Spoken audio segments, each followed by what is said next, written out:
Welcome to the session on intercultural theatre.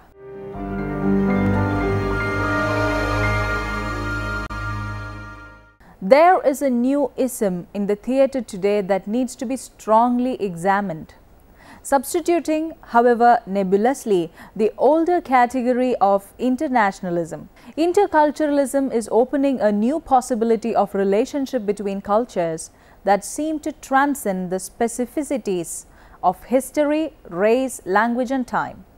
At one level, it is a direct response to our steadily shrinking world, where geographical and national boundaries which formerly segregated cultures have been called into question through international transport and the exchange of information. There is a less need to imagine other culture through travel accounts and translations of text, because now it is possible to directly experience these cultures insofar as tourism permits us to do so. Barusha says it should be acknowledged that the implications of interculturalism are very different for people in impoverished developing countries like India and for their counterparts in technologically advanced capitalist societies like America, where interculturalism has been more strongly promoted both as philosophy and a business. Though this colonization of cultures is undeniably complex insofar as colonial models are not merely imposed but assimilated, it is undeniably different in its orientation from the exposure to cultures that the American avant-garde experienced during the 60s. At this time, there was obviously no political imposition on the American people to absorb other cultures. They were free to pursue their cultures of choice. The term interculturalism rather than multiculturalism or transculturalism seems appropriate to the task of grasping the dialectic of exchanges of civilities between cultures confronted with intercultural exchange, contemporary theatre practice. From Art Todd to Robert Wilson, from Peter Brook to Arain Noukini, goes on the attack. It confronts and examines the traditions, styles of performance and cultures that would never have encountered one another without the sudden need to fill a vacuum. In addition, theory of practice no longer knows which way to turn. Descriptive and sterile semiotic will no longer suffice. Sociologism has been sent back to the drawing board. Anthropology is seized on in all its forms, physical, economic, political, philosophical and cultural, though the nature of the relationship is unclear. This link is even more imperative as avant-garde theatre production attempts to get beyond the historicist model by way of confrontation between the most diverse cultures and to return to ritual, to myth and anthropology as an integrating model of all experience. The study of intercultural theatre in the hope that it will produce a new way of understanding theatre practice and will thus contribute to promoting a new methodology of performance analysis. Here, before looking at interculturalism, we should know what culture means to us. Cultural anthropology, particularly in America, investigates culture with regard to the coherence of the group within the sum of the norms and the symbols that structure the emotions and instincts of individuals. It attempts to discover the characteristics of a culture through the study of its manifestation in individuals and its influences on their behavior. Globally, one might say that culture is a signifying system thanks to which the society or a group understands itself in its relationship with the world. Culture is a system of symbols by which man confers significance upon his own experience. Symbol systems, man created, shared, conventional, ordered and indeed learned, provide human beings with a meaningful framework for orienting themselves to one another, to world around them and to themselves. Some see the political dimension of theatre in furthering interculturalism. The possibility cannot be denied outright. However, we are not advocates of intercultural theatre like the one Patrice Pavis, Richard Schiegner and Peter Brook. They have been vehemently criticized by Indian authors for keeping silence about the disrespectful and superficial appropriation often lurking in intercultural activities, that is, the cultural imperialistic exploitation of the other cultures. Brook's famous Mahabharata as well as Lee Brewer's The Gospel at Cologne met not only with approval but also with harsh criticisms as examples of patriarchal treatment of an oppressed culture by dominant culture. An underlying ambiguity continues to exist in all intercultural communication as long as cultural forms of expression are always the same time part of a political dominant culture or of an oppressed culture, so that it is not a communication of equals that occur between the two cultures. Instead of hanging on to an idealizing vision of a new kind of transculturalism, because theoretical performance communicative synthesis through performance. It seems more honest to join Andrej Wirth in simply diagnosing the utilization of the most diverse cultural patterns and emblems throughout the international theatre landscape without hoping for a new theatrical ersatz site of a political public sphere. To use Wirth's terms, we are dealing here more with an iconophilia than with interculturalism. The term interculturalism should in any case provoke more political skepticism than is usually the case. It is true that it is preferable to the even more questionable term of multiculturalism that tends to favor the mutual isolation of cultures from each other and the aggressive self-affirmation of cultural group identities more than the urban ideal of mutual influence and interaction. But here too, question should be raised, for it is not just cultures as such that meet but concrete artists, art forms and theatre productions. The interartistic exchange, moreover, does not take place in the sense of a cultural representation. It is not as a representative of African culture that Wolsoinga adapts a text by Brecht as a representative of European culture. Intercultural interaction is an inevitable part to identify the theatre participates today.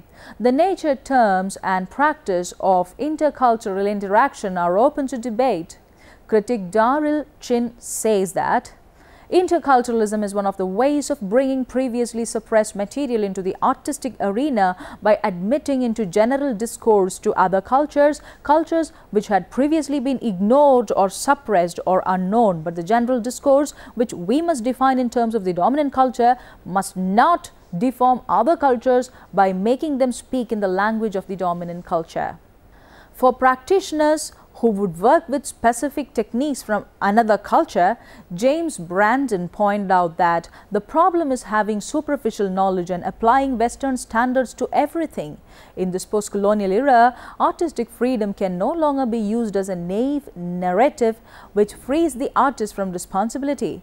But neither can nor should exclusivity and or censorship be willy-nilly employed on any kind of type of exchange.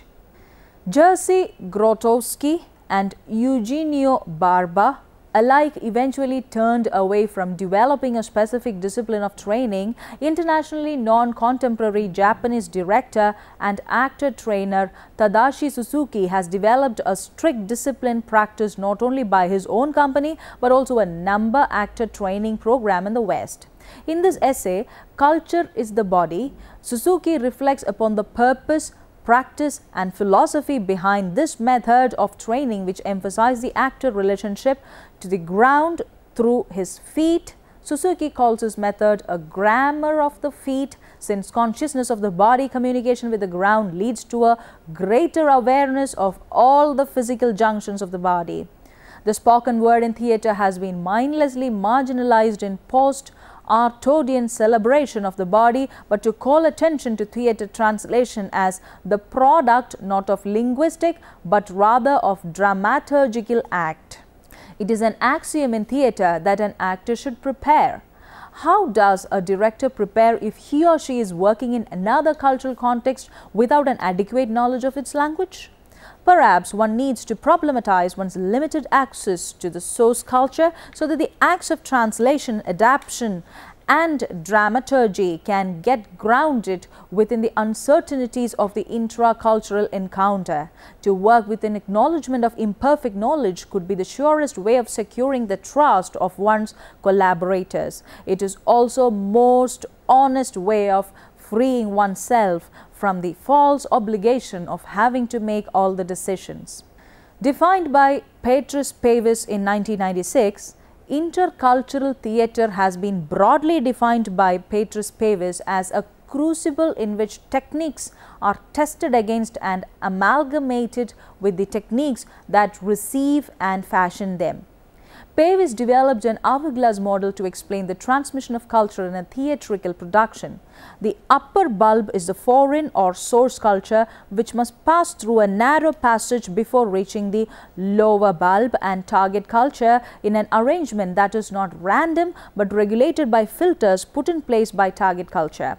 This metaphoric model works for productions that transfer material from a source culture through translation or adaptation and filter it through the theatrical practices and customs of the target culture.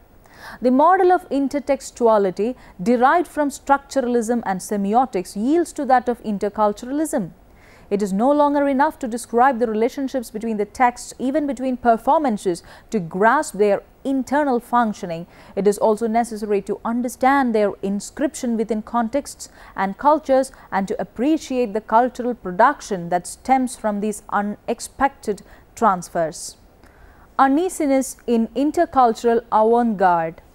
As intercultural performance artist Guillermo Gomez Pena says that, I physically live between two cultures and two epochs. When I'm on the US side, I access to high technology and specialized information. When I cross back Mexico, I get immersed in a rich political culture. When I return to California, I am part of the multicultural thinking emerging from the interstices of the US ethnic milieus. I walk the fiber of this transition in my everyday life and I make art about it. This kind of uneasiness marks many intercultural avant-garde. It is not mostly a question of the artist not knowing where she lives. It's about belonging to more than one culture, subscribing to contradictory values, conflicting aesthetic canons. Salman Rushdie, the well-known writer, has said that he would like to belong both to the Western and Islamic worlds. And within every nation, many people are living difficult, sometimes exciting, multiple lives. According to the time, one space can be multiplied in various ways on cities where common people are hardly trying to get a shelter. The nation no longer describes even where 100 millions of people live. Young Chinese playwright who since the crushing of the democracy movement in Tiananmen Square in June 1989 has been unable to return to his native Shanghai says, I would like call on artists to pay more attention to an increasingly important reality. More and more people of different cultures are interacting and having problems in their interactions. As intercultural artists, often ambassadors of other cultures, can we artists do something to address this issue and help solve some of these problems? Engaging intercultural fractures, philosophical difficulties, ideological contradictions and crumbling national myths does not necessarily lead to avant-garde performances. Intercultural performances occur across an enormous range of venues, styles and purpose. What is avant-garde when the performance does not try to heal over rifts or fractures but further open these for exploration? For example, when Peter Brook was doing Mahabharata with intercultural, but it is not avant-garde because Brook wanted to elide differences, he is looking for what unites, universalizes, makes the sense. The conflicts is in Euro-Indic epic are philosophical, personal, familial and religious, not intercultural. Brook assumes, as the English who owned Shakespeare does, that certain works operate at the human then cultural level. Even though it was too fascinated with the performance and the ceremony, he admired Kathakali and the Vedic traditions and did not attempt a reconstruction or a representation of the symbolism of human philosophy. Despite his conscious effort to celebrate a work by filtering through an artistic process with many nationalities involved, he drew criticism for appropriating a sacred text from India and was accused of neo-colonial exploitation, said by Rustam Barusha, 1993. The problem was compounded because the British director adapted the epic Sanskrit poem as well as Indian styles of performance that were incorporated into a Western mode of production. Cavity, crucible, crossing, crossroads. Theatre is a crucible of civilizations. It is a place for a human communication, as stated by Victor Hugo. Is the hourglass the same top and bottom? Yes, but only in appearance. For one ought not to focus solely on the grains, tiny atoms of meaning. It is necessary to investigate their combination, their capacity for gathering in conglomerates and in strata whose thickness and composition are variable but not arbitrary. The sand in the hourglass prevents us from believing naively in the melting pot, in the crucible where cultures would be miraculously melted and reduced to a radically different substance. It is at the crossing of the ways, of traditions, of artistic practices that we can hope to grasp the distinct hybridization of cultures and bring together winding paths of anthropology, sociology, and artistic practices. Crossroads refers partly to crossing of the ways, partly to hybridization of races and traditions. This ambiguity is admirably suited to a description of the links between cultures, for these cultures meet either by passing close by one another or by reproducing thanks to crossbreeding. In taking intercultural theatre and mise-en-scene as its subject, it has selected at once eternal and new. Eternal because theatrical performances always mixed traditions and diverse styles, translated from one language or discourse into another, covered space and time in every direction. New because Western mise-en-scene itself, a recent notion, has made use of these meetings of performances and traditions in a conscious, deliberate and aesthetic manner only since the experiments by the multicultural groups of Barba and Brooke. What does culture mean? There are few brief definitions of culture. An actor also poses a culture which is that of their own group and which they acquire especially during the preparatory phase of the mise-en-scene. This process of enculturation, conscious or unconscious, makes them assimilate the traditions and techniques of the group. Because actors belong to a certain culture, they have convictions and expectations, techniques and habits which they cannot do without. Actors are thus defined by body techniques which cannot be get rid of only difficulty and which are inscribed by the culture on their bodies then on the performance. According to Barba, part of the actor's work consists of doing this natural acculturation or this everyday behavior so as to acquire a new body technique. Culture is transmitted by what has since been called social heredity, a certain number of techniques by means of which each generation makes possible the later generation's internalization of the common determination of the psyche and organism which make up culture. The principle of internalization of authority consists in accepting the repressive and expressive function of culture. The mise-en-scene regroups directives in order to put on the performance, accepting the constraints of meaning. Likewise, actors internalize the sum of rules of behavior, habits of performance. They accept the ephemeral nature of theatre, the way it cannot be stored, grasped or memorized. These are the unwritten laws which control everything and which are permanent. What is short duration, writes Eugenio Barbera, is not theatre but performance. Theatre is made of traditions, conventions, institutions, habits which are permanent in time. This is the phenomenon of internalization of authority which should inspire a negative semiotics capable of indicating what is hidden in the sign, what makes a sign without signaling it, what the actor or the stage shows while hiding it. The phenomena are obviously still more complex when they are considered within very different, especially extra-European cultural contexts. It is therefore necessary to imagine a theory of meditation, of exchange, of intercultural transfer, a culture of links in Brooke's sense between man and society, between one race and another, between micro and macrocosm, between humanity and machinery, between visible and invisible, between categories, languages, genres. Here we will re-examine each step of cultural transfer. When we look at the entire 20th century performance practice altogether, we could see that there are majorly four aspects: the process of making, the formal possibilities of performances, the technical possibilities of performance and the social, political or spiritual purpose of performance. In fact, everybody was included directly and indirectly from the beginning of the script writing to the making process of the performance in various levels.